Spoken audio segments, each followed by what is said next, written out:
But the weird thing about, what's so weird is this movie opens in 2009, or presumably this is the present. And he's like, Paul Rudd as Peter takes Rashida Jones, who plays Zoe, but spelled Zooey because it's the 2000s, and as in Deschanel, drives her to this vacant lot on the edge of downtown LA. And he lays out his plans. And he's like, my plan is to create a cluster of live work lofts all along the perimeter here. And I also am planning this neighborhoody dining and retail area in the central square. It's like, oh, so you're Satan. Oh, so you have the worst idea in the history of the world. Okay. He's a literal gentrifier. I thought that too. Like, oh, you're doing the Lord's work there. Because he literally later says, like, I know the neighborhood's a little sketchy. Yeah, a little iffy, but I'm going to fix all that with my dining and retail square. Mm-hmm. And she's like, and he's like, and you have like your yarn store or whatever that you own with your three best friends. You could open up a second yarn store here. No mention anywhere in this of the real estate collapse and financial depression that the world is in 2009. That's the other thing of this. But wait, existing in an earlier you were going to make the point that they never mention what they sell at their store. Well, no, they never do. Well, it's like home design. That's what the sign says. Why would you need a fucking store for that? Yes, I know. That's just where they go and eat salads. Why would you need a second store? It's right. No, these are all very like Judd Apatow movies. These people are all very well moneyed. Where does that money come from? Oh, being white. But they're written by Hollywood people who have been super successful forever. So they're like, well, all my friends also own yarn stores and never work and never do anything. Okay. It's a trust fund yarn store. But it's like, it's not a spoof of these kinds of people. The movie's like, no, take it for face value. This is a good idea to go and build this. Like, remember South Park Sodo Sopa? Mm-hmm. Just that district that every single town gets. Yeah. Like, it's going to revitalize everything. And you can live here and you can work here. So, yeah, no acknowledgement of the worldwide depression, but Rashida Jones is like, wow, that's the best idea I've ever heard. And then he proposes to her. And she's like, oh my God, I can't believe you proposed to me, but you did. And now we're married. Now they're in the car. And she is calling her two best friends on speakerphone. It's on speakerphone, but this is a car phone, right? Because it's going through the car's speakers. So I was just like, I'm trying to find 90s relics, man. Okay, let's say it's a car phone. Let's say it's a car phone. It's a car phone. So she got her two best friends. And this is where they introduce the idea of the fact that her and her friends talk about everything. This is a male director? Yeah, right. Mm-hmm. We just did this. So I will say that it's fine. It's not egregious, but like all the oh no, that's when he went down. Lock that tongue down, girl. Like, no, we don't. That's not the most important thing. Anyway, just wanted to throw that in there. This is a male's voice coming up with these things these ladies are talking about. But this is how we figure out that there are no secrets amongst this tight-knit group of friends. And they all love Peter, but they're doing the weird thing where they don't say that he's listening. Yeah, she's just like, it's so cute she doesn't know she's on speaker. Well, you're an asshole. Fucking then. Tell her. Anything could have gone wrong. What the hell? That's 90s. Well, I mean, I think it's just in the way that like, you told them we had sex in a hot tub? I don't know about that. Like, I think that's kind of 90s. Like, even a repressed person like Paul Rudd in this movie should know that, like, yeah, people talk to their friends about this kind of stuff. Yeah. I really feel like his best friend is his mom, and then he just went from girlfriend. He seems sheltered in a way, but not let in. Like, sheltered and then not exposed to anything interesting with those women.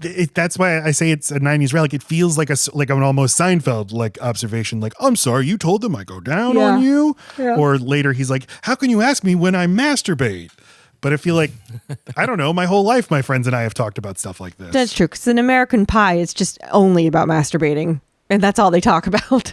I mean, you know, and when did that come out? American Pie? 99 or 2000. Right. That's already like a free thing people are discussing. So in 2009, it does seem a little late to be like, what? You do who? Yeah. So back at home, they're opening champagne. There's another thing I think they don't really explore in this movie is that they have live together. Paul Rudd and Rashida Jones don't know each other that well and haven't known each other for that long. They've only known each other 8 months, but they live together. Now they're getting married. That's true. And she'll say later, like, I get why you asked me why I want to marry you. And it's like, it seems like there's a more complicated relationship here that they're not getting to. Just that it's a short one, 8 months. And that's interesting. Like, there's interesting things to explore there.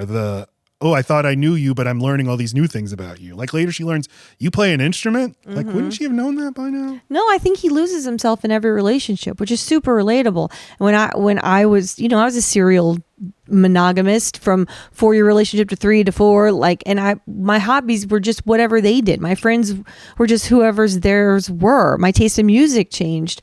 I think he lost himself by hopping to those women and throwing himself in them. So she's making... He doesn't slap the bass like you play the axe. Your axe is your life. That's true. I do live for the axe. You live for the axe and It's die by the true. sword, and He's everyone an knows axe that man. about you. I will go like a month without playing guitar. But I knew that about you first. And well, because you did come to the office the first time I met you on a day where we were all singing and dancing and you played the tambourine. So maybe that's how I figured it out. But I feel like play guitar. it's just something you wear on your sleeve. Wade, what's the longest you'll go without touching a guitar or an instrument? 0? 0. No, I will look up and realize sometimes it's been like a month since I touched the guitar. Okay, and I'll good. go, that's why I've been kind of depressed. No. No, me too. Yeah, I do feel. Oh, yeah, it's a thing I do that's like a part of me. Yeah. But I recently read Mark Hoppus's memoir, and he said he at some point realized he hadn't played bass in 4 years. Jesus. Wow. That is a long time, That's too long. man. You gotta But slap it. He got cancer in during those 4 years. Yeah. But still, what was he doing beforehand? Pick up a bass. But yeah, this she's making. And play it with a pick. Well, he does, please. Using the landline phone, she's like, "Oh, honey, I'm sorry. I've been making all the calls. You want to call some people now, don't you?" And I like that the way he plays this is like he's not deceiving her in any No. way. It's just never occurred to him that he doesn't have actual friends like she Yeah. does. Well, and he's so childlike in this movie too, because there's so many moments where he's like, no one's ever asked me that before. No one's ever put it like that. I've never talked about that. And it's like in this moment, he's not hiding that he doesn't have friends. It's just like, wait, I don't friend because friend never interrupt what we do. Like he's Right. kind of just like, oh, you've only enjoyed this aspect of me, never dug into it, and now all of a sudden I feel like I'm going to get judged a little. Mm-hmm. Maybe don't go to your parents' house for dinner right after this because Well, he says, well, my parents are asleep, so I'll call them in the morning. Oh, but don't you want to call some friends? He's like, no, I'll tell them when I see them. And again, he isn't being deceptive. In his mind, he's like, no, I have friends. I have the guys that I fence with. Right. And I have that guy at work. Yeah, he's not interested in them taking up any of his time, anything more than what he's already doing with them. But I think it's a good choice of the movie to have the man, like I said earlier, Tevin at the office is literally his competitor. They're competing against each other. So yeah, that's a way. It's sort of unlikely that a friendship can form from there. When if they were not going after the same stuff, maybe they would find that they actually want to be friends. But Kevin even goes so far as to say he's putting on his friend hat. Yeah. at yeah. one point. Ooh, that's a good point. I thought Yes, that was a good. But are his female friends not valid? He has lovely relationship with everyone at the office. That's what I was going to ask about. Is it seems like that's another thing missing from this movie is it would be interesting if he did have like female friends that he's close to, and maybe how does that work in this whole dynamic? Yeah. Or is that something that upsets Rashida Jones, or I don't know. He just doesn't get close to anybody, even though it seems like this kind of guy would have a close female friend.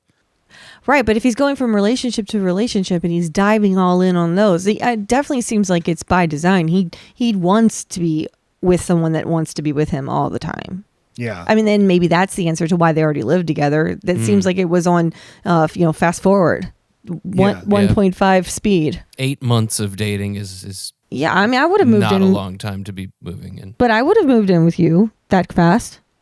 Yeah, but we were special. Well, they are too.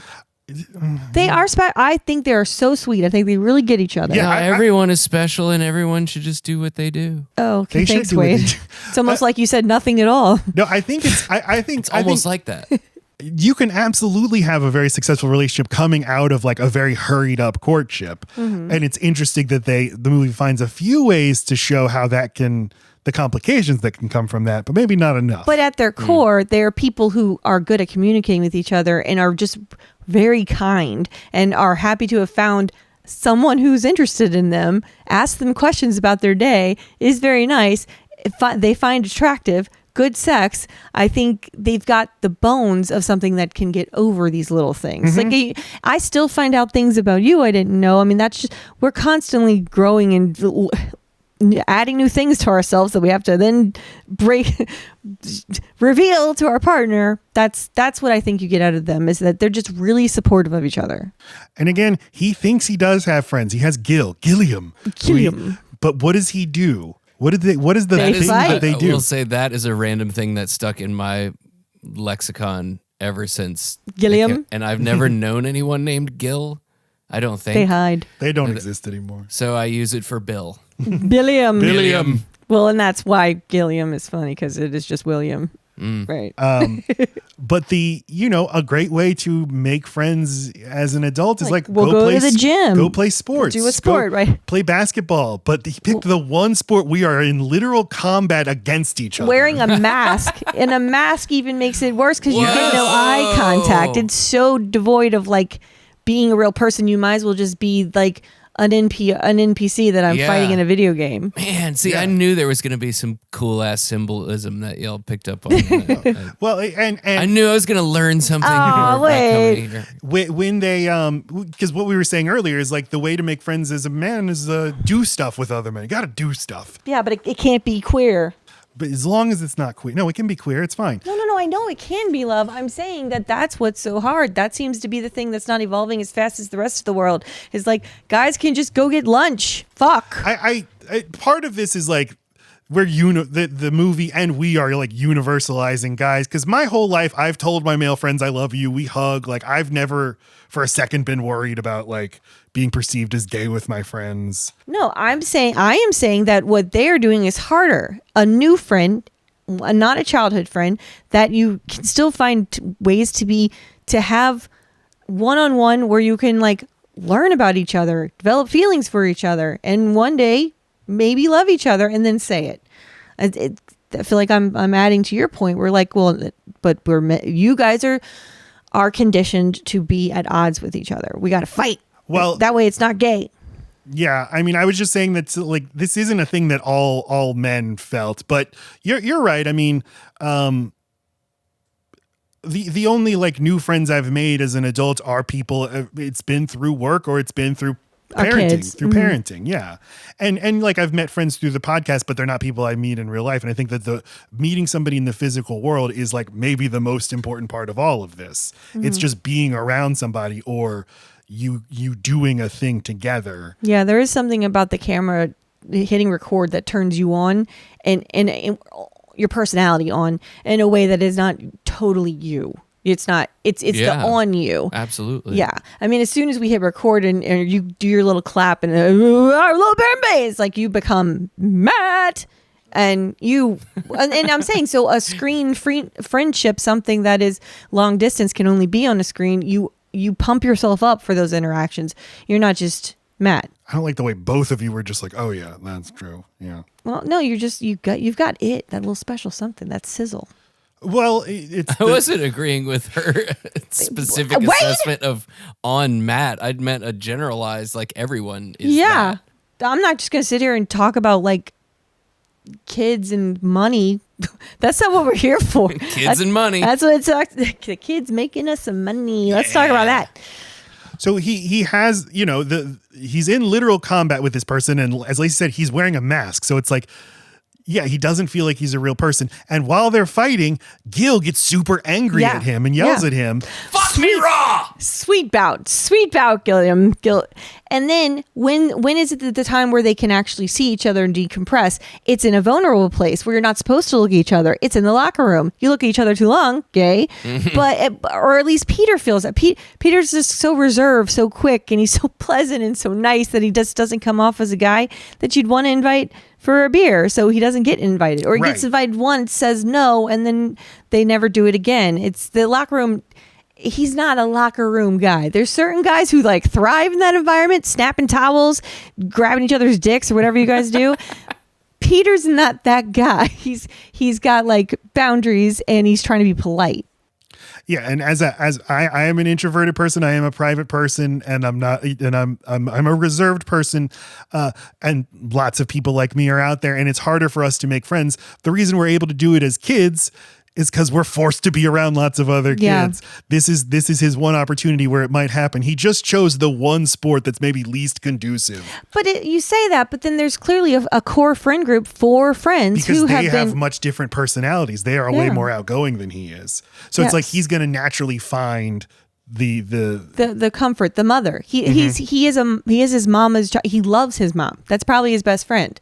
So yeah, so he just keeps finding these people that are his safe place. His dad's kind of tough on him. His dad is way more has the sense of humor of the brother. They're totally lovable. I love them, but they're not Peter, and they weren't nurtured. The son just wasn't nurtured the same way the other one was. It almost like he overcompensated for being gay, so he became the masculine. I'm just like dad. I'll fuck around like dad. You know, to the point he's even like having sex with straight guys because somehow that makes him like a cooler gay. I don't know. Anyway, my point is, right? Peter's been socialized to run to women. Mm-hmm. And to hide from men. Well, because you can even read in the dinner scene, which we're now, they take Rashida Jones and Paul Rudd, go to his parents' house. His parents are played by J.K. Simmons and Jane Curtin, and Andy Samberg plays his little brother, Robbie. All fantastic. Yeah, yes. I love absolutely. Andy Samberg in this role. And this is like, this is J.K. Simmons before Whiplash, where you can have him for just a 2-scene role. Because he's way too qualified to have this role. But no, he's hilarious. Yep. Everything he says is hilarious. He has a secret, almost secret line that is one of my favorite moments in the movie later. Okay, so you'll tell us then. I'll tell you that. All right.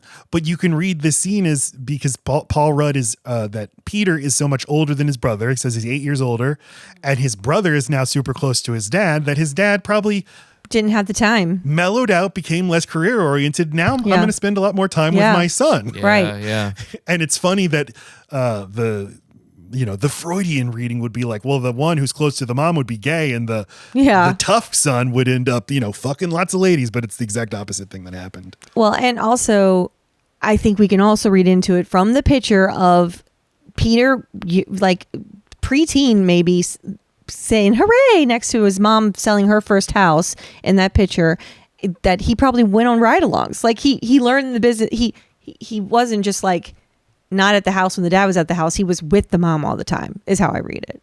Yeah, it's the movie's got a good attention to those kinds of character building details without really like hammering them home for you. So he's like, they're now talking about it. Like, yeah, he's never had a lot of friends. We moved around a lot when I was a kid, but they're like, yeah, but Robbie always made friends. But it's that thing. But like, he's 8 years younger, so you're saying you were still moving. Right. They don't really say, well, we still kept moving around. Right. But it's also, there are kids who could make a friend anywhere. Yeah. Lacey becomes best friends with everybody she talks to. Yep. There's only been one woman that we've ever encountered in our whole time together where I was disturbed, and I said afterward, that's the only woman I've ever seen you not have chemistry with. And I hated it was her. Weird. Yeah. And she sucked. She fucking sucked. Do I know her? No. It was someone we worked with. It was a speech therapist who came into our house twice a week, and I just kept waiting. Like, Lacey's going to turn on the magic now, and it just never. You were like Paul Rudd, like, oh, hello, speech therapist. What am I even saying? Yeah, nothing was working. It was so strange to see. Later's on the Menjay. So Peter, that one stuck around too. Yeah. Matt doesn't think anything sticks, though, because I couldn't come up with examples. What? Peter always. Let's all watch the movie together now. Yes. Pause the episode. Pause. All right, we're back. Okay. Good movie. That was good. great. I loved it. I really like the end wedding. scene. I like the part where Rocky climbs the stairs. I don't know. Peter's always been a girlfriend guy. He puts all his energy into his relationships, and then his guy friends fell away. I had a girlfriend for all 4 years of college, and yeah, I had fewer friends during that time. And then when I've been single, had a lot more friends. It's just a thing. What is with that skeptical noise? It's also a timing thing. I wanted to say about the locker room scene. I take Peter as a very like scheduled guy. You're a very scheduled guy. You know, you'd build in your gym stuff like when you had time for it. So you're not going to like run into somebody at the gym and have a conversation like, hey, you want to grab a beer? And it's fuck no, I planned 8 other things after that. Like, so I think there's a type of like laid back person that makes a lot more friends than we do because we didn't like carve out time to do this one thing, not another thing. Susan, I'm not just gonna go have a beer, fake Susan. Okay, but that's another consequence of us being freelancers and working from our homes. There's no opportunity whatsoever to be forced. I worked in an office with a guy. He only worked there for like 3 weeks, and every friend I've ever made has been somebody who came up to me and said, "Hey, we're friends now." I'm like, oh, okay. And he was doing that to me, and it was working on me, and I was feeling it. And then he left that office, and I never saw him or talked to him again. You should call him. That's the only way friendships for me could form. Wasn't he another Matt? No, his name was Ben. Can you call him? Yeah, I'll call him up. Ben, do you listen? Ben Kingsley? It was Ben Kingsley. It was Sir Ben Kingsley. Yes. Well, after he got knighted, he got so fucking snooty. He worked at that office 4 weeks before he got knighted. Right. But it's funny that J.K. Simmons is like, yeah, so Peter, you've never had that many guy friends. And he's like, well, Dad doesn't have best friends. And he's like, I have 2 best friends. Hank Mardukas has been my best friend since we were at IBM. Hank Mardukas. Talked to him 2 to 3 weeks on the telephone. The other best friend is Robbie. Is my son. I love that. Yeah. And they don't play like the pain of Paul Rudd, like learning, like, I'm sorry, my dad thinks my younger brother is his best friend, but not me. But like my dad didn't have friends. And I think that probably is part of my psychology too, is like not seeing it. That's your perception of your dad, though. The reality is he always has someone to go fishing with. That's what I was going to say. He actually does have friends, but he didn't have friends come over. He didn't talk about his friends. I think this is something he's done more of in his older age. He's got a little bit more time. Yeah. Yeah. And way less children at the house. He only has 1 left. So, you've got to start carving out. But like I went fishing with my dad and his friend who's known him since high school. And that friend, the boat broke down. Boats always break down when I'm with my dad. So his friend calls his wife and they're on speakerphone. And the wife also knows my dad. And the wife is like, oh, Chris must be devastated that there was interruption in service. Oh, wow. He even knows his freaking catchphrase. My dad's catchphrase is no interruption in service. And at that moment, I was moved almost to tears that these 2 people who I'd never known about in my life know my dad so well that they know his catchphrases and probably knew that catchphrase from when he was 15 years old in high school. So I'm just saying, like, if you don't see it, even if he does have friends, I don't know about it. It wasn't something that it wasn't modeled for me. Like, did your parents have friends? Yeah, a small group of friends that were like always here and there around. Like even the ones we didn't see all the time, they would do little group trips with the kids, and we would go, small group. My mom always had friends, but made her boyfriend just like what I did. All of a sudden, my mom is someone who's really into camping. All of a sudden, my mom is someone that, will never dance again. I don't know. Just shit. She just kind of, now she's a prison guard. How's this happen?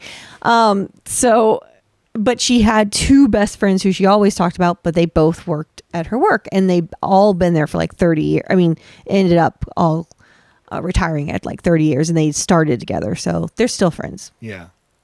Okay. So Paul Rudd. Oh, she's a scored. Sorry, the way Matt labels these slides are to trigger me, and he's labeled and he this pulled one. That one up right as you were in the middle of talking. So good job plowing through that. I got done talking about my mom, and then read "She's a squirter." She's a squirter. So that's good. He's now awakened to the reality. He's put on the They Live glasses and sees, oh, I live in a world where I actually don't have male friends. What's up with that? And then now sees everywhere he goes groups of men bonding, and he just like does a little hey. Or like a little hand wave at the car, and they all look at him like he's a weirdo. He really because he's not carpooling. Well, and he's just a guy saying hi to a bunch of guys in a car. I always felt like that was a kind of like class judgment moment. Oh, because he's just a rich guy in a car by himself. This guy doesn't have anyone in his car, or he's not that's a good in California. In California, Yeah. Yeah, class is like not play. Like this is a movie that's blind to class because it's just like, yeah, these are just normal people who live in $4 million houses in the Hollywood Hills. But yeah, maybe it is very simple movie. Pretty much all surface in that way. Yeah. But it's in a way that's almost refreshing that it I doesn't agree have too. to. I it got doesn't to have focus on the main story. Stop and dive into Yes. everything. It's very like it would be 3 hours long. And Right, who's like just got a ton that of kind time? caveats because we all have to address everything all the time. But this movie didn't. It's very focused. It's hyper focused on the thing it's trying to do. Right. And so he meets like a best friend who is exactly in his tax bracket. So there's no like weird tension there. Like, hey, I'm always paying for things or which I think would be something worth examining. But it's like the movie just wants to be like, why is it difficult for men? Why? But he's so good, Paul Rudd, at being just a little bit off in his interactions with people. What I was trying There's to say. nothing terribly wrong with what he's doing. Just like, oh, no, that wasn't it. I don't know. What did I just say? In the office, all the women of the office love him. We see him sharing news of his engagement, but it's to women. They're not real people. The only man is Tevin, Rob Hubel, who shows him a porno on his computer screen. Of an old lady on a sex machine. Yeah, and this is apparently just something they do in this office. Get on up. He, as I shared a story on an earlier podcast of men in a business setting showing naked ladies on their phone to me. There you go. It's just this is the kind of guy who wants to do this. Never anyone. Oh, Patrick would do this. Never mind. I'm gonna say never anyone I've done, but no, Patrick definitely did show me 2 Girls, 1 Cup. Like, dude, you gotta see this. You gotta fucking see this. There's gonna be poop here. Oh no, he didn't tell me. Okay, you can't. You got to bury that lead. I love the idea of Patrick showing you that and giving spoilers. This, Patrick. You want the spoiler-free review before you watch it? Watch this. There's gonna be a poop. There's gonna be a number 2 ski. Just wait.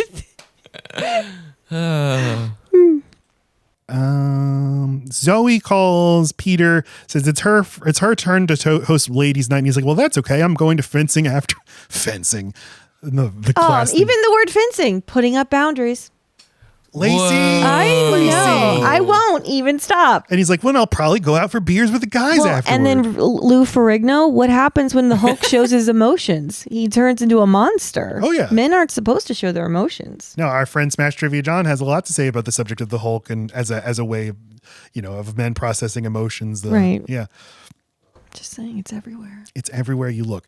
So, okay, I already shared my whole thing about fencing. But afterward, the guys are like, Gilliam. Great picture of Gilliam. What are you guys doing? Oh, well, like Gilliam getting mad at him. Like he knows it isn't, Paul Rudd knows it isn't personal, but even so, he's probably the type of personality who's like, oh, it doesn't feel good to be yelled at. So we're not, I don't know. I don't feel necessarily safe enough around him. Yeah, we're not friends like that. Yeah. Well, and I don't get like that. So I'm clearly not a man like you're a man. Whereas the other guys are like, no, we're just guys. We're just bros doing bro stuff. And we yell at each other and we call each other pussy and stuff. He tries to invite them to beers, but they're like, no, we're all going on a bachelor party now. Well, and very key here is that like he's so out of touch with this group of guy friends that he doesn't even know about a major life event that is happening a weekend from now with that one guy. Yeah. So if they ever talk, ever spoke, were ever doing anything except for fencing, he'd at least know. And they don't know about his life. They don't know. They don't even know that he has a girlfriend. Right. They probably thought he was gay till he said that. They almost seemed relieved. Oh. All right. I think this is the most I've ever liked Aziz Ansari in his one scene. Yep. It's an actor I really the dislike. most I've ever liked Rashida Jones.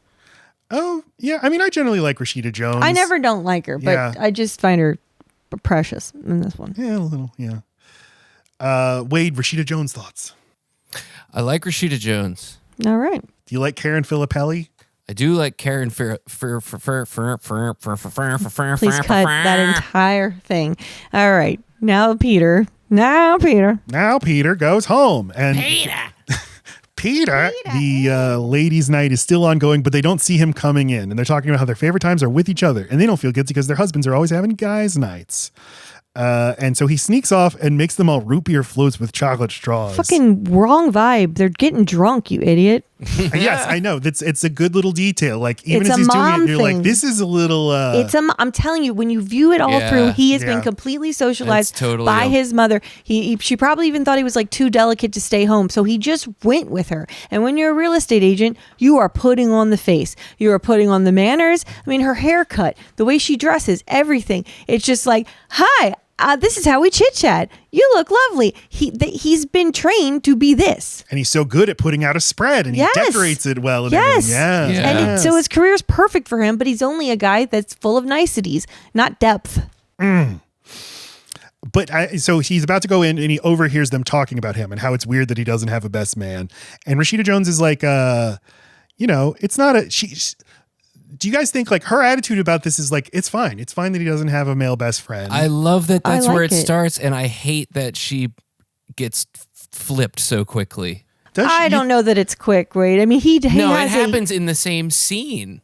Oh, So what oh, she oh, started- I see what you're saying. She says his best friend is his mom in kind of like a snarky, chitty way. I don't read that as snarky. I didn't read it snarky either. I think she's saying it like They see this- sincerely. what I think is but who could say special that? about, but no. I think this And is they what all is- kind of react to it like they they say do ew. it. Yeah, so she's reacting to their reaction, but I think at her core, her heart, she loves this about him. It's made him a really caring person, the exact kind of person she wants to be around. I think. But that is the moment where he like gets shy and tries to hide. Sure, an entire group of women are. I've always read that as like he thought she was the one person in the room on his side, and then just throws him under the bus sure. by saying his best friend is his she mom. is literally saying the line from Psycho that Norman Bates says, "A boy's best friend is his mother." So it's like, that is a pointed line, even if Yeah. she doesn't. But what I love is this trick that the movie plays of like, now the tray of root beer floats now seems pathetic. Goes from like, oh, you're too cute they to. seemed pathetic from the jump for Okay, me. it seems but, more pathetic now. yeah, because look, all the straws are all flaccid. They're not even erect. And the door swings open because they notice him, and you just have the shot of from his perspective of all the women looking at him and like, oh. I have been in that moment where you ran away a little bit and you got called back. Mm-hmm. And like the having to like get the resolve. No, like that you're trying to collect yourself enough to jump, right? Like to go back into the room, whatever Yeah. it is. And I can't even think of an example, but like he plays it just right. Just enough of a stall of like, I don't want to go back in there. Which you just shouldn't. Don't. No, I wasn't here. What are you talking about? And get out of the house, leave. Say, I was at the fencing place all night. Okay. Well, so he brings in the root beer floats and they're like, oh, yummy. And Rashida Jones is like, thank you for the floats, baby. That's so sweet. So patronizing. I don't think so. It comes across that way. No, because that's the thing, guys. She's very mommy. She just is. She's mommy coded. Like she is this sweet. He is this sweet. That is why they work. That is why it's so nice that they found each other. She is like fucking sugar, and it would be annoying to the average guy. She'd get railroaded by the average guy, but she found a mommy's boy. well, then it's the magic of the movies that I now bring in this additional context and I'm viewing what she's saying through a different lens. And he goes to the kitchen and says to himself, I got to get some fucking friends. So now begins the sequence of male dating. His brother works at Equinox as a trainer, and his brother's going to help him find male friends. Robbie, Andy Samberg, he likes to have sex with straight men. He's good at converting them. Yeah, if you see a cool looking guy, ask him on a man date, but that means drinks after work or a casual lunch. That's it. So we have the montage of the different things. He's playing poker with John Favreau. I love John Favreau in this movie. I do think He's too. great. He's And- perfect he's Favreau. one of my favorites. yeah, and his wife Jamie Presley, and I think they have a relationship that I like a lot. I Yeah. love it. Yeah. Where it clearly fighting turns them on, and they Right. pretend they hate each other, but they're so attracted to each other. Though they keep joking about John Favreau look like being a big slob, but he's hot in this movie. Like this is the best he's ever looked. Yeah, and still it's not enough. Look at Paul Rudd. Jesus Christ, what a Well, okay. snack. All right. But I love the while they're playing poker, Paul Rudd's like, guys, I gotta ask you, Beatles or Stones on the count of 3? And like, who cares? Fuck you. These are not his guys. And then he ends up projectile vomiting on John Favreau. He goes to the Galaxy game, the soccer game. He has dinner with Thomas Lennon, and it goes pretty well. We get the first instance of Paul Rudd's character not being able to do impressions. He's doing the church lady from SNL, but it's never quite right. But this goes well enough that Thomas Lennon ends up kissing him, thinking they were on a date. Yeah. And so in bed later that night, Peter and Zoe are kissing. And she's like, have you They're been kissing beginning someone to else? make love. Shut up. Wait. You know how I feel about up close kissing pictures. Why must you always do this? Her lips are even parted, Matt. Look at Matt. He's is with so much glee is he showing us this picture. But I'm the bad guy. He's going to now make fun of me. You are the bad guy because you know how much work I put into this show. You know, the very last thing I do is get screenshots, and I am like rushing, like fine. I just think you might be a lot like Woody Allen because you keep fucking picking. Excuse me, Goddamn because I'm a good clarinetist. that, and you only want fucking smelly kisses as your pictures. Why do you? This is literally a smelly kiss. It is a smelly kiss. She's right, but she thinks every kiss is smelly. I do. To be fair, I do. I can smell it. Who, Rashida Jones? No. Every no, kiss she every sees, kiss. she's like, oh, gross. Oh, I Lacey. smell. A part they don't I smell. thought Once there was they a kiss part it, of the there's movie that I missed where No. after every time she kisses him, she makes a comment about what it smells like. No. Oh, I would hate that. That would ruin That the movie for would me. never be okay with me either. Yeah. Lacey You and I smell share like this a thing. Rush record. We share this thing that if a character is said to have bad breath, it will bother us. That is it. That's Yeah. it for me. That movie just is that smell. Anyway, he confesses that he kissed a guy. The guy kissed him. But He's he- like, what? But he does it all so God, no one delivers like him. Yeah, he plays it perfectly. It's so forgivable instantly. It's so relatable. There's nothing weird about it. He doesn't even have to explain much. He just gets it too. He's the best. Our wedding party is going to be a little uneven because I thought I had guy friends, but I don't. So I'm trying to make guy friends to make you happy. And she's like, no, I don't care. I just want you to be happy. So it's like the movie could end here. I think it's a little strange that it's like, she doesn't put any pressure whatsoever on him. And maybe maybe there should be one more scene of... I don't think so. He stops here, Matt. He does not pursue men after this. He just happens to meet the one and only. That's true. And then this even explains it to, why can't I think of his name? Sydney? Fife. Yeah, to Sydney that no, I'd stopped looking. And then you just stumbled into an open house. And Okay, that's a good point. Yeah. yeah, it's an excellent point. It's not that good. It's pretty good. I'd love to find out that Sydney's middle name is Drummond. Sydney Drummond? Why? Drummond Fife. Drummond Fife. I think. The drum joke. Oh, wrong podcast, Wade. Nope. Wrong. Peter's Making a lot of mouth noises. hosting an open house at Lou Ferrigno's house. And Jason Segal is there. It's 30 minutes into the movie. We meet Jason Segal finally. Fucking God. He-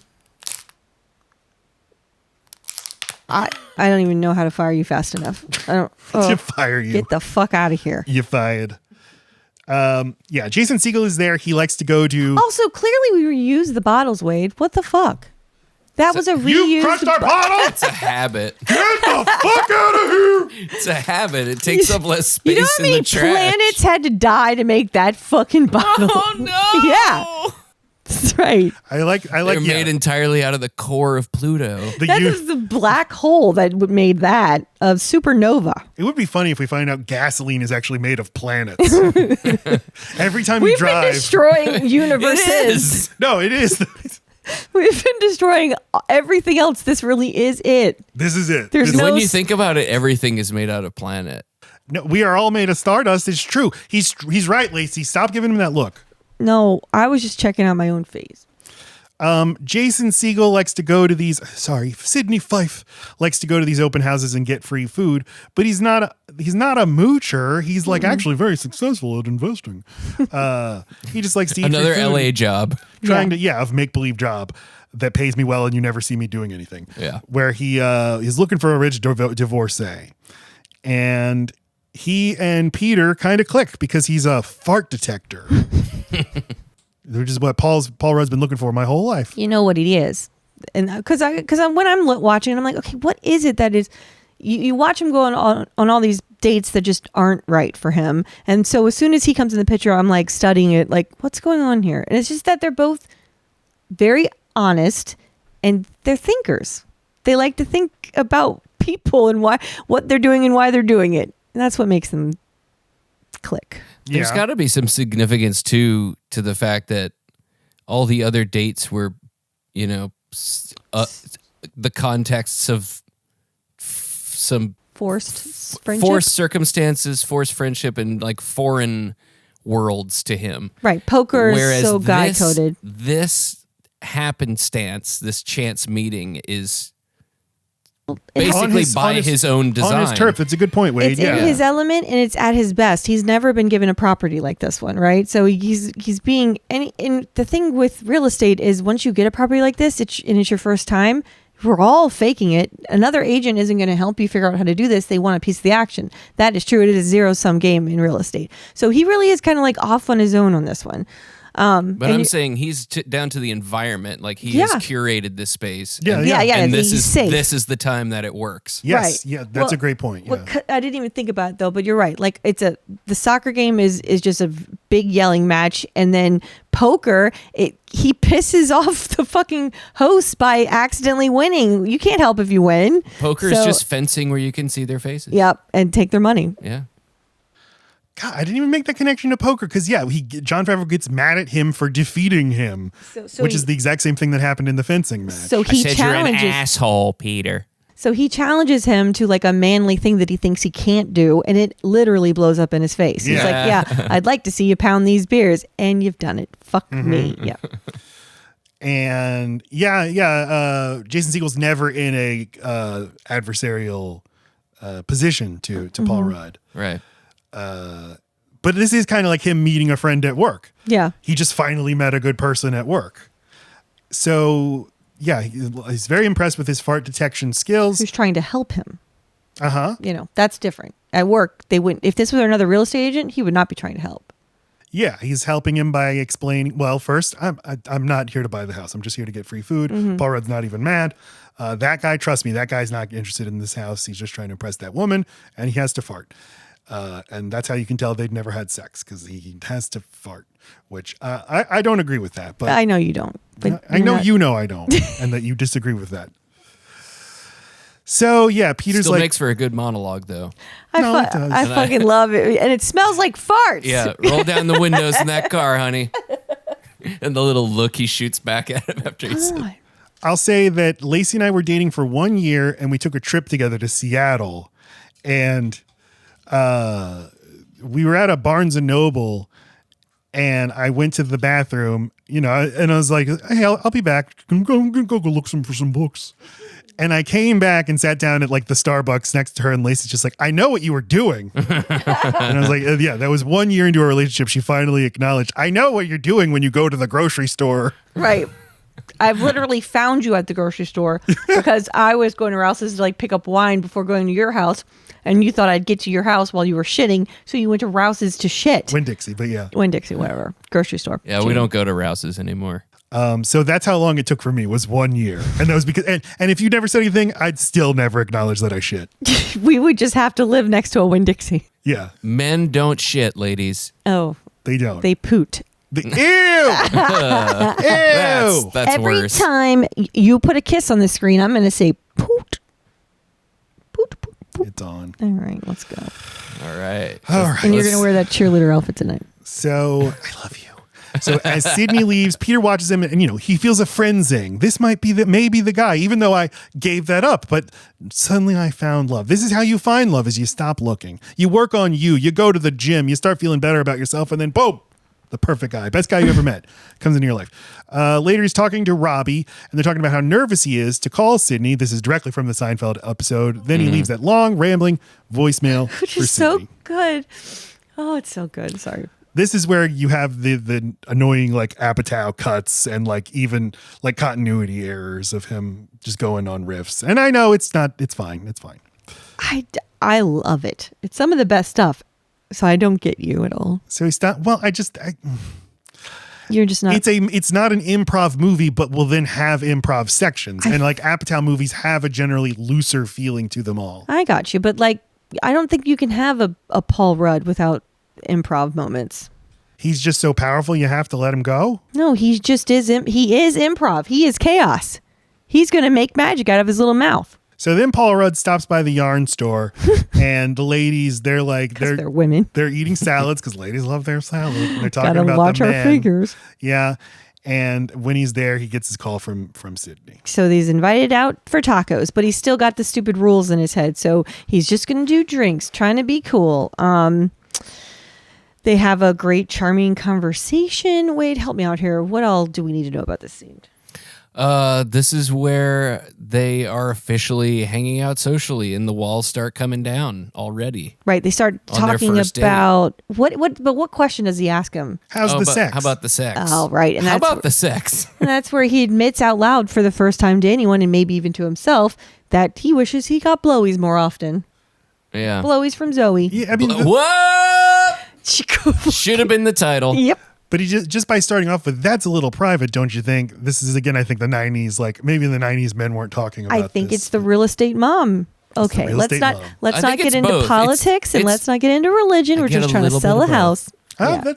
He's just trying to sell the house. Yeah, that's right. He's trying to close it, right? This whole right. Every time every interaction, he's just trying to make sure he leaves a good impression. He's still at work, and Segal Man is taking him to fish tacos, and also he still kind of has this like facade of we're going to talk about real estate. Yep, right. That's what I was trying to say. Is he's trying to talk about real estate, right?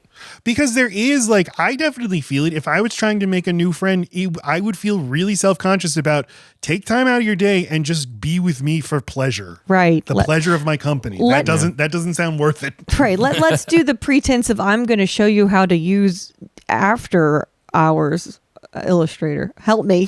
Afterwards. After Effects. That's it. After Hours. That's why it's nice when afterward he's like, no, I just wanted to. He seemed like a good guy. I thought we could hang out. But I get I'm refreshed as shit by he's just charisma coming out the wazoo. This fucking Jason Segal. In Forgetting Sarah Marshall, isn't his name Peter? I don't remember. All right, it's fine. It doesn't matter.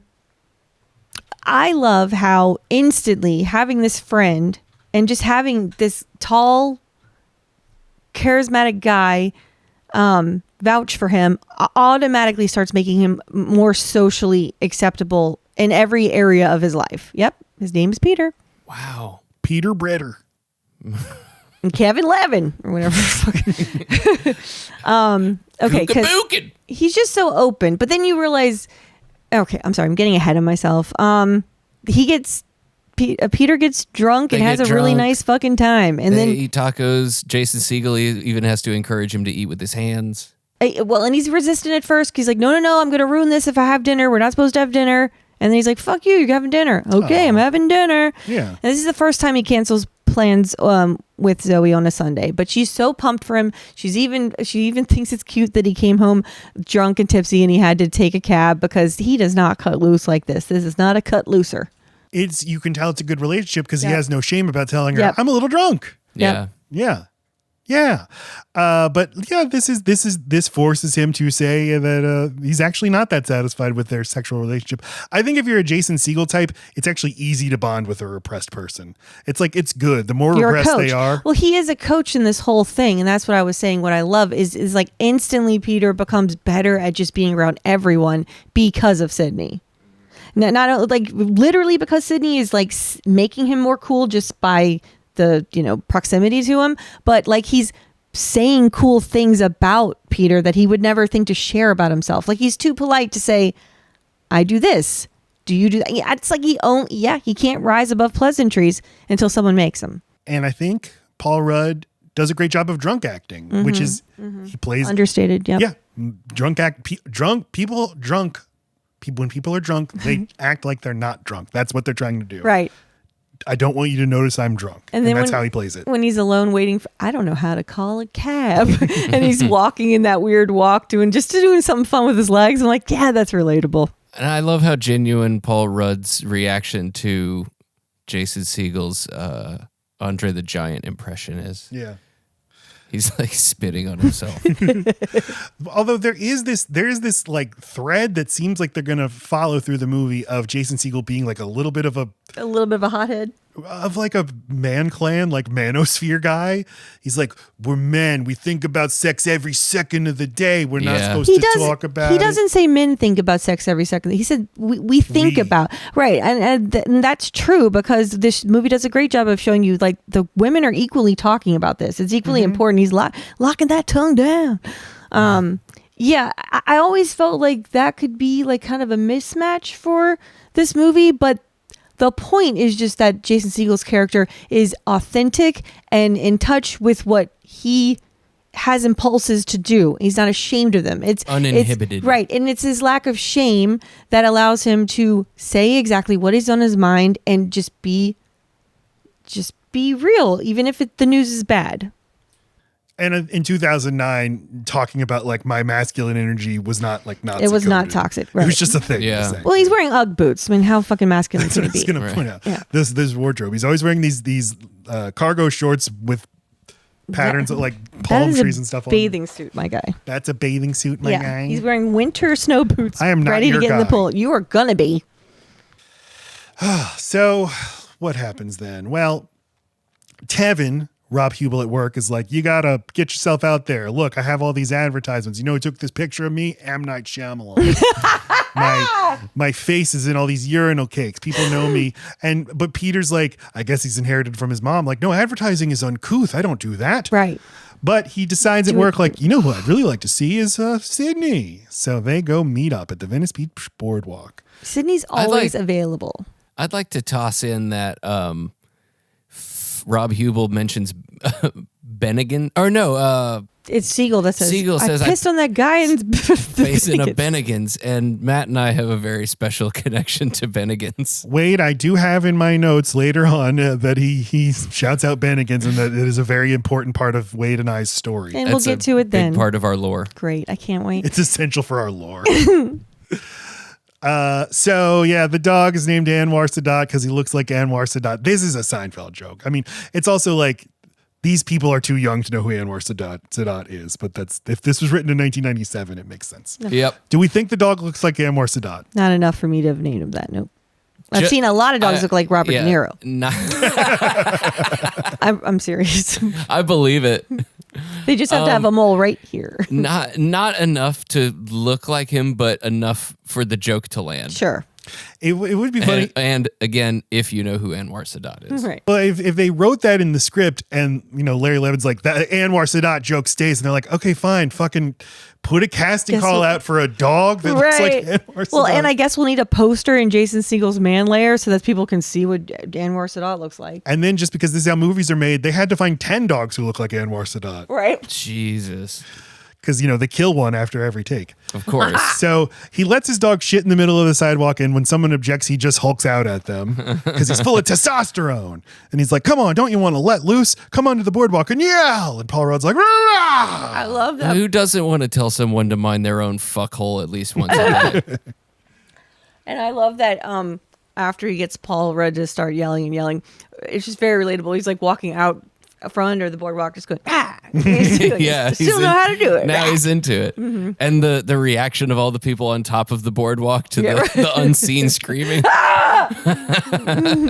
my yell is I just go, Meh. That's not Otis Redding at all. Under the boardwalk. No. Go on. Down by the sea. Okay. I mean, I like that the movie is it's an inversion of the, like, Along Came Polly is one of those manic pixie dream girl movies. A quirky girl, her whole idea is to make your life better. And this is a male version of it. I'm going to make your life better, Paul Rudd. I don't have any life of my own. My function is just for you. But he brings him to his man cave. And he has like a photo of a turtle smoking a cigarette or a fish smoking a cigarette.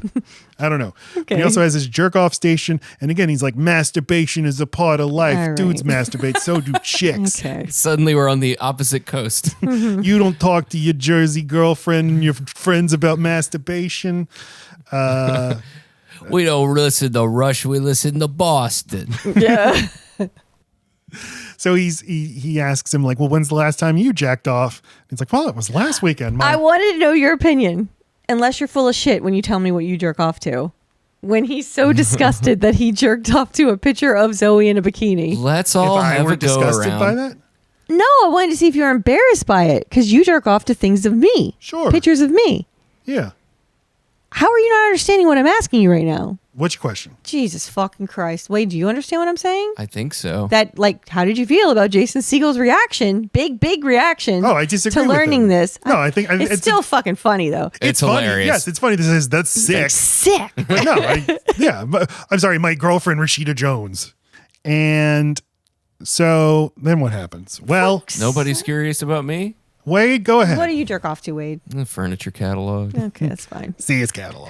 Just like JV Vance. What is this? JD Vance. JD No, he Vance. fucks this furniture. That's why it's funny what I fucking said. He's No, it looking makes at no pictures sense. of couches. Oh, it's that a is funny. furniture catalog. That is funny. You fucking obtuse idiot. That's all right. Because he does fuck them. Yes, but 'cause when he he's not fuck- fucking them, right, he so- thinks about fucking. God damn it. This week on Lacey Explains My Jokes. There That's we a go. good joke, Yeah, love. I know. We should probably. All right, so now Paul Redo Rudd is that. like, So you wait slap. a minute, you have all these instruments, which would be the first thing he'd notice. And then he's like, hey, you have lots and lots of Rush posters. Okay, but wait.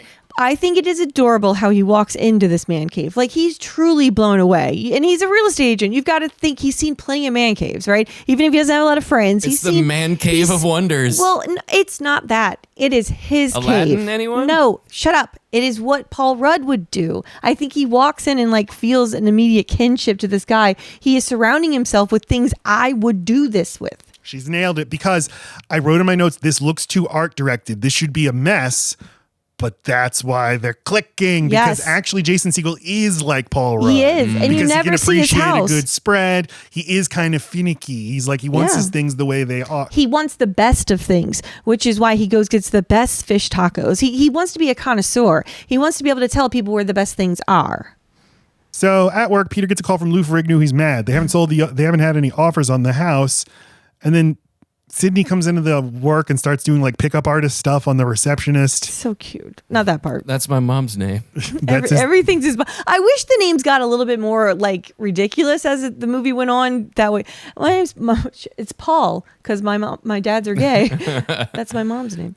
Anyway, hey, you want to come over and jam? Yes, I do. They're at the portion of the friendship where they're like, I just want to be with the guy a lot. So now we need a reason. Yeah, no, I mean, yeah. Would you just want to be with me? Okay, yeah. So they go. Peter plays bass. Sydney plays guitar. Now they love Rush. They're both super into Rush, and Peter they play sings Tom Sawyer. as well. Tom Sawyer. Peter sings. Like he adds more than just the bass. Okay. Also love the addition of the way he kind of trails off as he's saying, I played the bass in high school jazz band. Mm-hmm. So like it wasn't just a hobby. He was serious about it. Yeah. Right. Jazz is like that's going Right. to be real bass.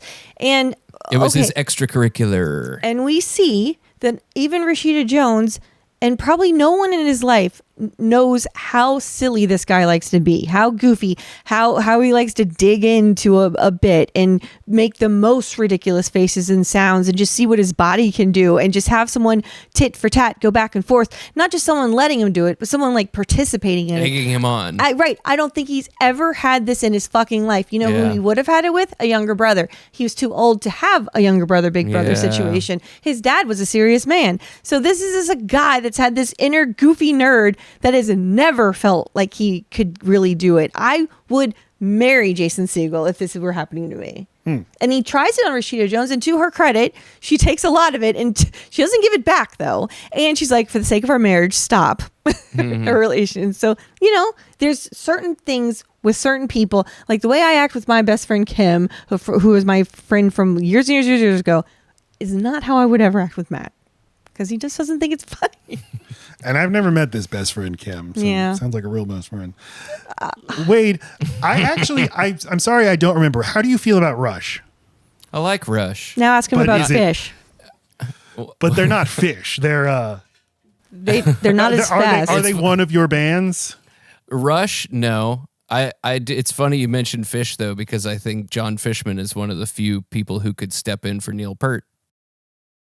What an accessible conversation. All right. That is the drummer This from is Fish. why you have me. This is why I'm here, just to have my own little party. Fishman is from Fish? Yeah. I didn't know that. I didn't know there was a man named Fishy and Fish. Is there a Rushmore I in know Rush? Anselm Trey Anastasio. I know that name. Yeah. Okay. It's Geddy Lee, Alex Lifeson, and the drummer Jim Rush. Okay, but them playing Tom Sawyer, isn't this being like, I love Radiohead so fucking much. Let's play Creep.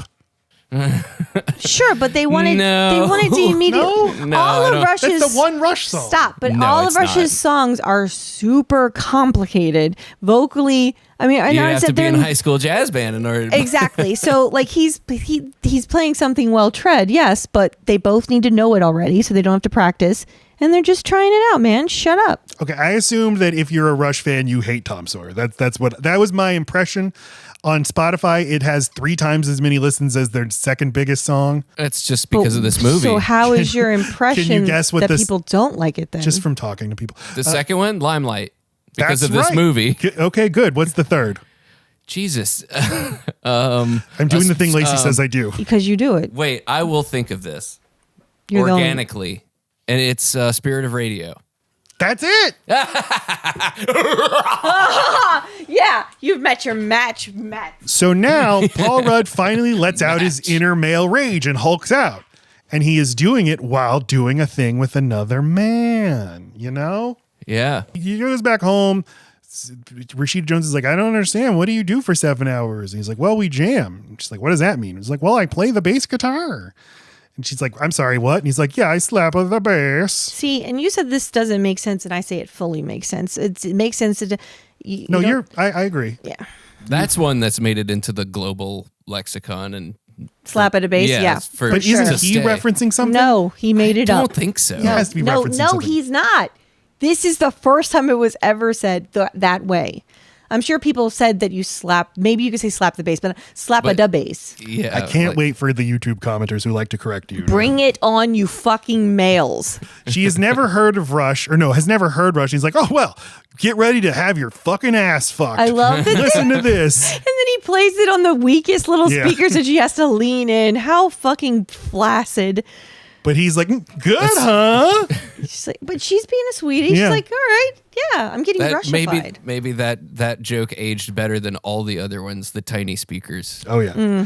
When I hear Lacey listening to our podcast on her phone's built-in shitty speaker, I get so mad. Hey, wait, this phone's better because now I got a 16 Still get Pro. mad. Still get mad. Like you won't hear all the little audio nuances I put in. Listen to the bass in my voice. So he keeps saying slap at the bass, and then she says, please stop. Please stop. Okay, I have to credit user Orb Dylan on Reddit, who pointed out Thanks, Orb Dylan. Or this, Dylan. this is the new version. Orb Dylan says he's standing right behind me, isn't he? I say it's so that happened. But they pointed out What? He's that he's getting to his point so in so reverse. the cliche in movies of shitty line that people keep putting in is so that happened, or he's standing right behind me, isn't he? As they talk about the person. But that one's funny. Yeah. That's not funny. It's always funny. So they point out the new version of that they're noticing, and I was like, oh my God, you're right, is God, this is how you ruin my life. This is how you go on. so This is here, how you I'll ruin just, my life. they're talking about the TV show The Studio. At the start of episode 3, around the 1 minute mark, Catherine Hahn says Dave Franco is going to line up those ladies moister than an oyster. And then another character responds, please don't say that ever again. It's like, people are saying that a lot, is don't People ever do say that. Please don't say that. Yeah, they do, and it's never funny. That's how I know that the other one is funny. The two examples were bad. The one was good, and I'm right. Because Have even just invoking the possibility of someone standing behind you is funny. Yes, that's fucking. I want to say it right now, and you would laugh, Wade. You would laugh so hard. Let's Try see. me. That pee-pee would come out of your penis hole. Let's Try see. me. Yeah. Live experiment. He's standing behind me. I peed. I knew it! All right, now Matt's going to tell you a super racist theory of the universe. Go on, Matt. Talk about the Ooh, Chinese. That was a good segue too. All right. Well, they're having their engagement party at this restaurant called Hop Louie. And the reason I'm racist is because He came to bed so excited about this. all right, so there is an awkward scene where Rashida Jones Yeah. says to the owner of the restaurant, Mr. Chu, of course we'd have our engagement party here. We'd not dream of going anywhere else. Based on what, Rashida? The fuck are you talking about? Not to mention that it's Peter's parents who threw this shindig. You have nothing to do with it. You didn't make this call. They did. All right, so What are you talking about? So this restaurant is Hop Louie. It's a famous restaurant in Chinatown of LA that's now closed. However, where I was wrong and racist is I was looking at, I've become obsessed with every single movie director comes from a super rich family. And so I was just looking up directors.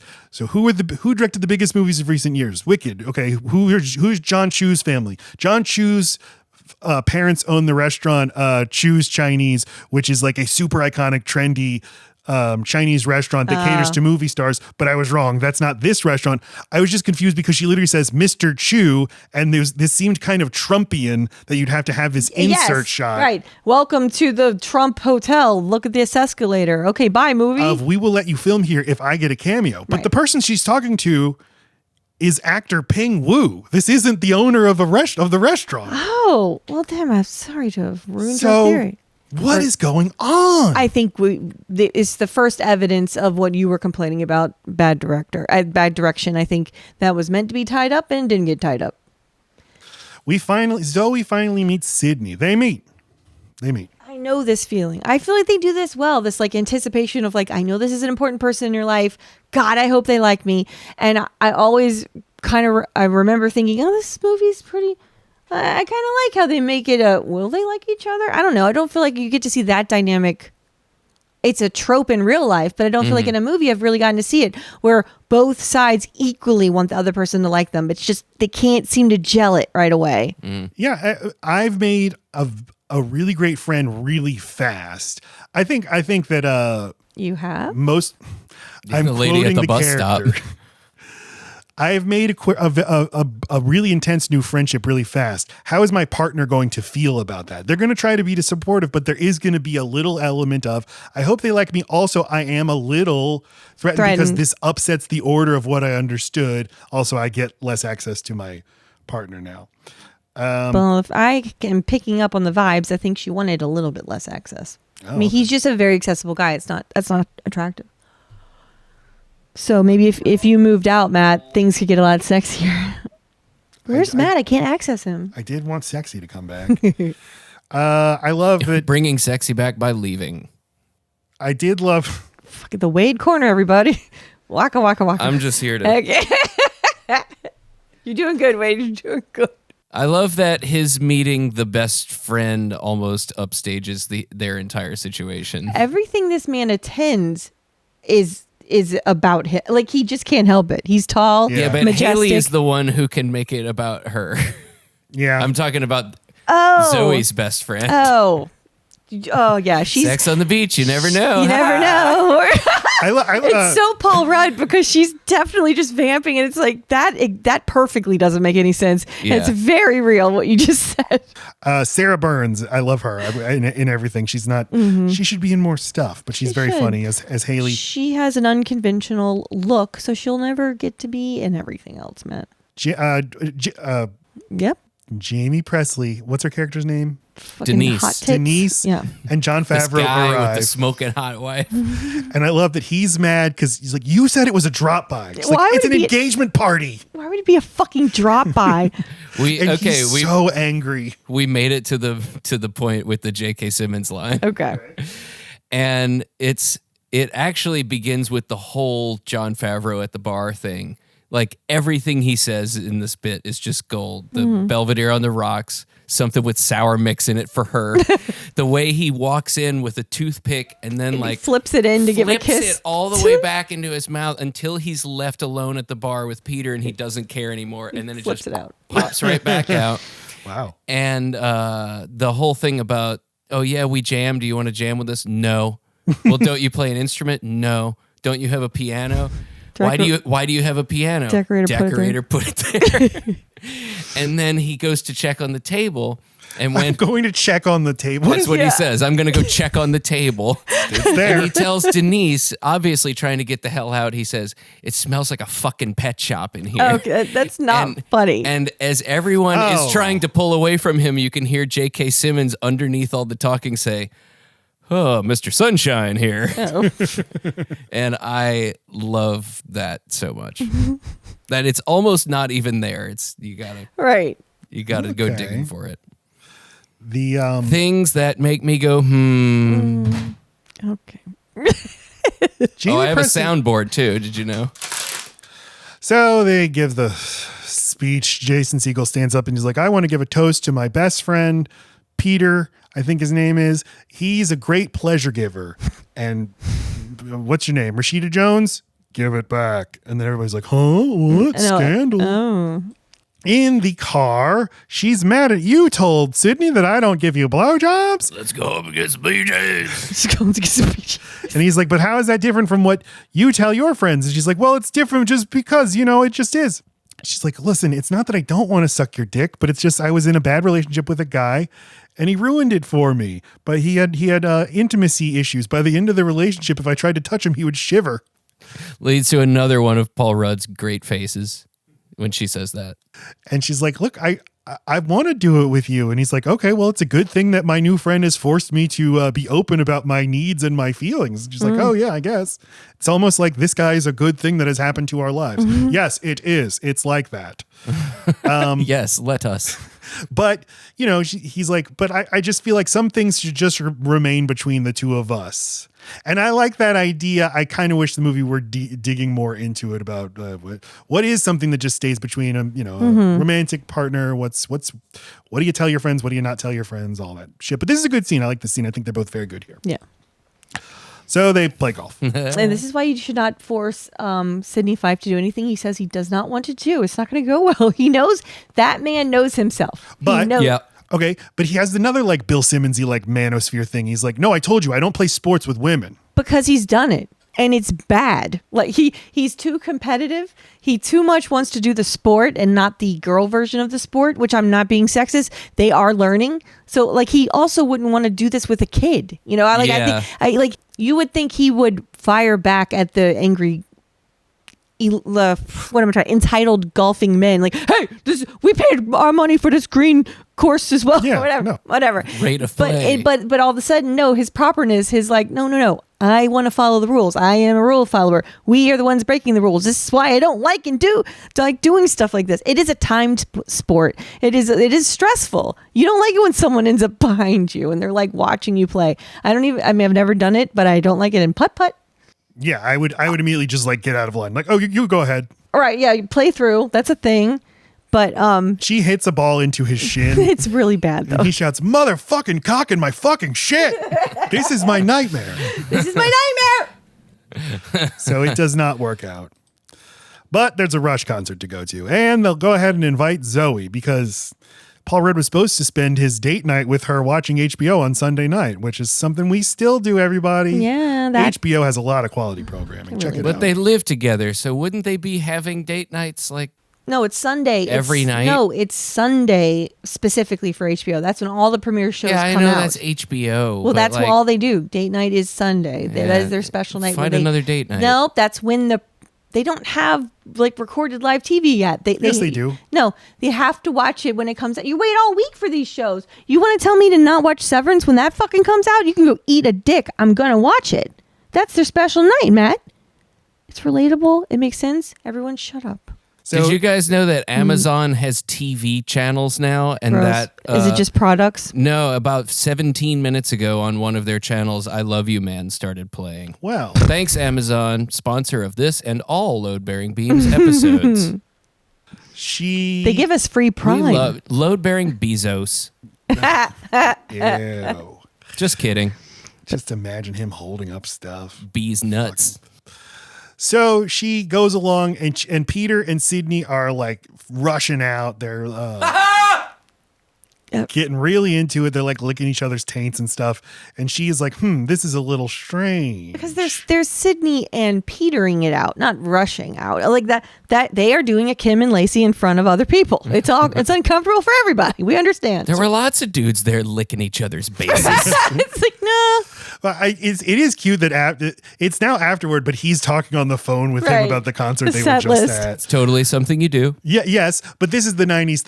No, okay, you're texting about this. I'd be texting with, I can't believe they didn't play Seven Nation Army. And you're like, get over it, bitch. That's what he sounds like. So, And you and I had 7 hours in the car to talk about that. I know, but you were too busy smooching your girlfriend. That's not Ew, true. Wade. I was burping and farting like a man. You were smooching too. You were I don't smooching with like everyone. that. You smooch with Sunny, long legs, and the long legs with the gimpy legs. Sunny long legs. Bony Bob. That's what I should. Bony Bob. So she's like, it's like I wasn't even there.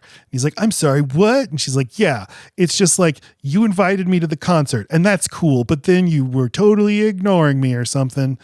I feel like I'm losing you a little bit. What do you think about this, Lacey? I think that she's dealing with a big change all at once after a day that was quite the letdown. I think you got to give her credit. She introduces her best friend to his best friend, and he's kind of a dick to her. Her best friend does not go home happy. That would sour me on the guy. But she still says yes to the concert, goes in good faith and in a good mood, and just wants a little bit of attention. And when Sydney's in the room, he sucks the air out of the room, or he sucks the Peter out of it. And sometimes there just are friends where it's better that you just do things alone because it alienates everyone else. And you two deserve to have all the fun you want, but it does come at the expense of other people if there's not someone else for the other person to hang out with. Yeah. Yeah, no, I think she is. And there's just something about like, I'm just seeing a side of my fiance that I've never seen before. And like, that's fine, but I don't know. Something unnerving about it. Well, and he's never seen it in himself before. If they wanted to take time just because he's learning things about himself that he didn't even know about, I think that would have been fair. But they do have a tiny break and they can't stand it. I do think they play up her like frustration a little too quickly for there being like one song. But it's 104 minutes. You got to move it along. I think I thought so he too. Puts but his shirt over his head. They are weird. They're fucking weird. I think. I mean, what do you think of this? Weird. I think you're weird. Judgment weird. I think I agreed with you, Wade. That it's like we know this needs to happen, that she needs to get frustrated with this, so we need to move this along. But what Lacey just said, that this is the same day that he was an asshole to her friend, does make a little more sense. Absolutely. But maybe she needs to say that when she yells at Paul Rudd. But she's being nice. She is being nice. She's nice. He's nice. They're both figuring out how to be more honest with each other. That's part of the movie too. There is so little conflict, like between the two of them, between everyone, pretty much in this movie. Like the stakes are never that high, and I really like that. I do too, and I like these people. I like they're nice people. I want them to just have nice times together, and I don't want them to have to go through the movie fights. I feel like Sydney's not a real character, though. What? He absolutely... Jason Segal. Is that why you have him in blurry in the background there? I love his sweater. He's like the guy in the Pet Shop Boys who doesn't sing. His outfit is perfection in this scene. I think Jason Segal's very charming, but there's not that... I don't know. He exists to be the dilemma or the thing, the injection of blood into the water that makes... He's the help. He's Tinkerbell. He's Tinker, but he's not blood in the water. He's a fucking fairy godfather. Okay. He fixes everything. Everything that looks like a blunder isn't. It'd be a fucking a wreck of epic proportion if a best friend of a wife and a best friend of a husband got together. They're not going to... If they break up, what the fuck do you do with this relationship? That he's absolutely right. That should not have worked out. He looks like a jerk, but that was the right thing to do. Buys the billboards, fucking makes the career of this guy, you know? He's fairy godfather. They go tux shopping and he's like, why are you marrying her? Is Zoe the one or is she the next one? And he's unable to answer. This too, I feel like this is coming from a different movie. This is a movie with more stakes or more like where we just know more or see more drama in this relationship. I agree with this that. This is all stuff we're just projecting onto it because all of us have now been talking significantly longer than the running time of the movie about every frame of this movie. But they try a bunch of tuxes. Well, we talked about The Rock. Okay. Stop interrupting. They try a bunch of... God. You stop interrupting. No! Co-host. Okay. She's being very mean to you. I'm sorry. What? So they try a bunch of tuxes. Wade. Am I? No. Thank you. Let me tell you, when Patrick records with Oh her, my he God. always texts me. He's like, she hates me. I'm like, no, that's And just. I It's always like text. recording an episode, but separately, like texting a private conversation. And I always text him, I love you. It doesn't matter. I know. It's not a group text, Lacey. Yeah, but I do text him separately. I love Yeah, you. but it's not a. So Paul Rudd's like, hey, I think I'm going to bring that guy in my office in on the Ferrigno estate because I can't sell it. And Jason Segal's like, no, you can't do that. That guy sucks. I pissed on his face at a Bennigan's. And Bennigan's is very important. We'll tell a story on a different podcast. Okay. It's not that big good to a story. It's not even. It's hardly even a story. And not even- yet you're still taking time to do this part of it. You know what? Without going into the story, I just would like to say thanks to Bennigan's, another sponsor of this and Load Bearing Beams episodes, I feel like I was told this wouldn't take a taking lot. us in right before they closed the kitchen. We were coming from way the hell and going to way the hell, and they fed us. So thanks, Bennigan's. No, and I was just a little piece of shit kid, and I was like, it says open, serve us, please. Ew, Matt. I mean, Ew. I didn't actually say that, but Ew. that was my attitude. You guys walked in like 10 minutes before closing? Yeah. No. You are assholes. You are pieces of shit. It was like 20. That's still not I long know enough. it's cutting it very close, but there was nowhere else to eat. Well, why don't you just be a little hungry? You go to the fucking gas station. So Sydney asks for $8,000 for an investment opportunity because he's cash poor right now. And this is where you feel that the very first time you're panicking about how close you got to someone who you don't know very well. Yeah. And you see it all in Paul Rudd's face and his hesitation. It's perfect. And they make you wait a little while because 8,000 is a lot. And we don't know. We just don't know what's going on with Sydney. We don't know if he has brothers and sisters, what he does for a living. We don't fucking know what the inside of his house looks like. Just his man cave. Like, I did think for a second that, like, is $8,000 really that big a deal to this guy? you can't tell. He's a saver, he's though. Probably not. No, he has so much fucking money. This No, he doesn't. asshole. Yes, he does. They all do. And then he confesses, I don't have that many close male friends. So will you be my best man? And I like that he's like, what? So you were just using me? And he's like, no. I was dating around and then I gave up and then I found you. It's funny. I like that the movie doesn't do a parody of like, was I just a bet? Was I just a bet? Yeah. No, he just gets over it right away. And he's like, you know what? I will lend you the money. Good. Okay. Then Did you mention what's his face comes back in that scene? Right. That's what makes him talk about it is because Doug enters this. Doug. And he's like, you whore. The taste of betrayal. That's a good impression. Thank you. Yeah, I've heard him read a couple of audiobooks. He has a very soothing voice. Tom Ooh. Lennon. So then a separate time they're going for a walk, and Peter's like, I don't think you're Sydney, or I don't think Zoe likes me. And he's like, no, she does. You just talk about blowjobs or whatever. So they run into Lou Ferrigno, and he's eating with Peter's competition, Tevin. Tevin. And Sydney confronts them, but Lou Ferrigno wins. He puts him in a headlock. He goes to punch him. Right. He like has his fist up in the air and And he Lou puts him in the Ferrigno sleeper just hold. grabs it. So Lou Ferrigno fires Peter, which means Peter won't be able to do his gentrification scheme. And he's like, sorry, babe, I can't gentrify this black neighborhood. And she's like, oh, that's okay, babe. We're still in love, aren't we? And he's like, yeah, I think so. But also, I lent Sydney $8,000. Hope that's okay. And she's like, I'm sorry, what? You need to run things like that by me. And he's like, wait, what? Why are we even getting married? And this fight is just like, we need some conflict. So very suddenly she's like, I'm out of here. I'm going to stay with Jon Favreau. And he's like, fine. Then the next day he's driving and he sees all these billboards of him. That's what the $8,000 was for. It was for billboards of him. Hooker with a heart of gold. And they're very funny. Yeah.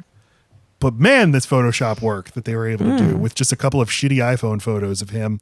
But that's what the $8,000 was for. And he goes and he's mad. So he goes to Sydney's house and he's like, how dare you that you broke the real estate code? I don't advertise. My mommy told me not to. Right. And they have a little breakup scene. And I think Jason Segal is excellent in this scene. Yeah. Playing, and like you can see his hurt and then he snapped into, okay. Yeah. No, yeah, No, of course, man. No, here's your fucking lost Here's DVDs. your lost DVDs. Yeah, that's fine. Yeah, hope you have a great wedding. Take care. Here's a It's very handshake. sad. Yeah, it is. Yeah. But very quickly he wins back his fiance. And he's like, hey, sorry. And she's like, it's okay. But he puts her first. He knows he needs to break up with. He needs at least the gesture. Mm-hmm. This is a movie where I do not care about how quick and sloppy that shit is. No, I don't either. I'm having a good time. I only care about it in that, like, it just shouldn't be there at all. It's just like the rules of the rom-com require that this happens. Right. And I wish that they could have subverted it some way. But she's also like, I hate staying here. Jon Favreau and Jamie Presley fight all night, and then they have really loud sex all night. It's like this weird kink they have. Meanwhile, back at the office, Peter gets in to find out that he's had a ton of voicemail messages, and it's all great news. Yeah. Hey, you spent some advertising, and now God, did a billboard company pay for this movie? Dude. Put up billboards and you will get inundated with calls. I've purchased lots of billboards on behalf of a client. They don't do shit. They weren't these. They have to be good, and they have to be everywhere. You don't saturate the market properly. But people are calling and literally saying, I saw your billboard. I was so impressed with it. No, they're saying it's so funny. Somebody says impressed. I think Lou Ferrigno says impressed. And they have to film Lou Ferrigno getting makeup on like he's going to another movie job. Like, I will only be in this movie if you show that I'm a busy working actor. You know what, though? Maybe not billboards, but you know who did sponsor this movie is fucking Apple. There is a lot of Apple stuff. Not just because of all the products, but because all of the soundtrack just sounds like an iPhone commercial to me. Okay, yes. It is 2009 core. It is Vampire Weekend. It is Coconut Records and MG. I mean, these bands aren't literally in here, but this is all shit I was listening to in 2009 and don't listen to anymore. That sounds like it's from an Apple commercial. That is exactly what it sounds like. Like polite ukuleles and yes, such. Ukuleles. Yes, you can see Zooey Deschanel like being in a commercial where she's like, "I'm just quirky. I don't know. Buy my iPhone. Buy my iPhone. It's mine. It smells like my panties."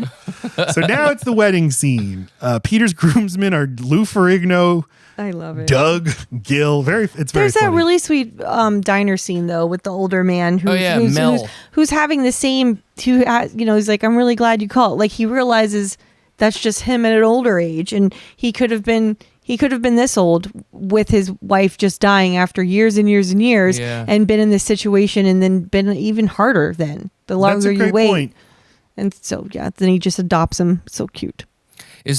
Are the groomsmen supposed to be a Reservoir Dogs reference as they're all walking in slow motion towards the camera? So. Okay, yeah. But Rashida Jones sees that Paul Rudd is still very sad because he doesn't have his best friend. He's incomplete. And then he just very quickly does an airbase. Yeah. Like, that's who he is. He's just a big silly and he needs his big, tall, silly friend to be with him. So she calls him, but he was going to the wedding. He was going to crash the wedding anyway. So cute.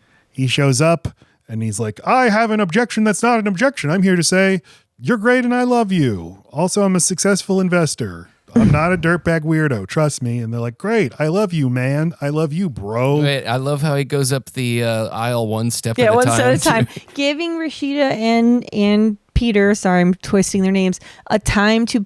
This movie does a very careful job of letting Peter put her first and taking care of what he needs to. And it being her idea, too, to have it progress. That is key. And the last shot before the final shot is of... the two of Paul Rudd and Rashida. Yeah. That's where it ends. But yeah. And they still have time to like throw to Lou Ferrigno for a couple of unrelated one-liners, which I love that too. And J.K. Simmons acknowledges his best friend, Hank Margudas. Yeah. Hey, Hank. I know that at the time there was jokes about like, how come men always say, if they say I love you, they have to add man or I love you, bro, I love you, homie. So they just do it back and forth. I cannot believe they say Broseph Goebbels. And I think it's also nice that it's the preacher that stops them, not Rashida, because she doesn't have to play the like browbeating. Yeah. Got your balls in my purse. Final shot of the movie is an airplane pulling an ad for Paul Rudd's real estate business. Him as a leprechaun. Oh boy! Because that's what all of his impressions sound like. Oh, look at you guys getting something I didn't get. That's a turn.